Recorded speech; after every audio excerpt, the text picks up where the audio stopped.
Someone knew when I fell asleep, when I took a shower, and when I left my apartment.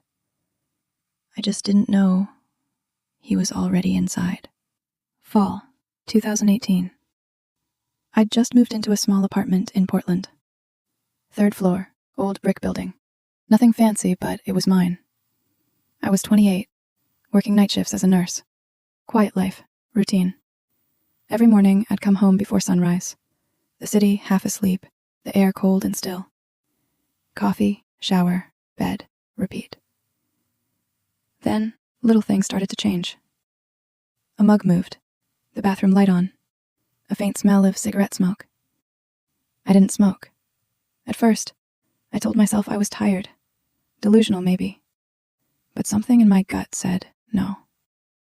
One night, I came home early, 3 a.m. The hallway was dead silent, key in the lock, then a sound, a soft creak inside. I froze. My chest tightened, but I opened the door anyway. Everything looked normal. Still, my skin crawled. So the next night, I set up a tiny camera in my living room, just to prove to myself I was crazy.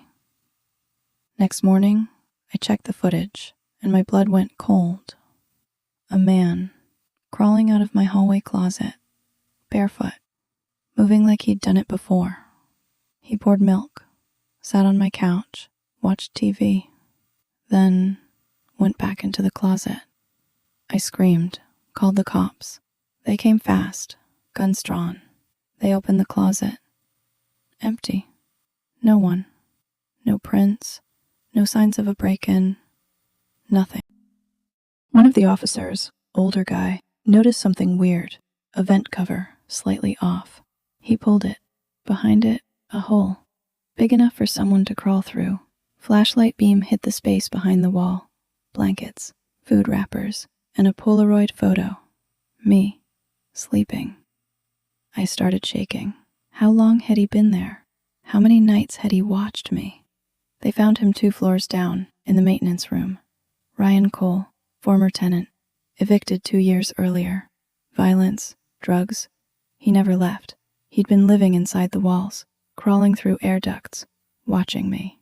When they cuffed him, he looked straight at me and said, "I wasn't going to hurt you. Not yet." I moved out that same week. But even now, I check every vent, every closet. The police told me later, Ryan was obsessed with a woman who lived there before me. She'd filed a restraining order. 6 months later, she vanished. They never found her. But the landlord found a section of the wall, freshly sealed. They're still investigating what's inside, but part of me thinks maybe it's better not to know. Would you want to?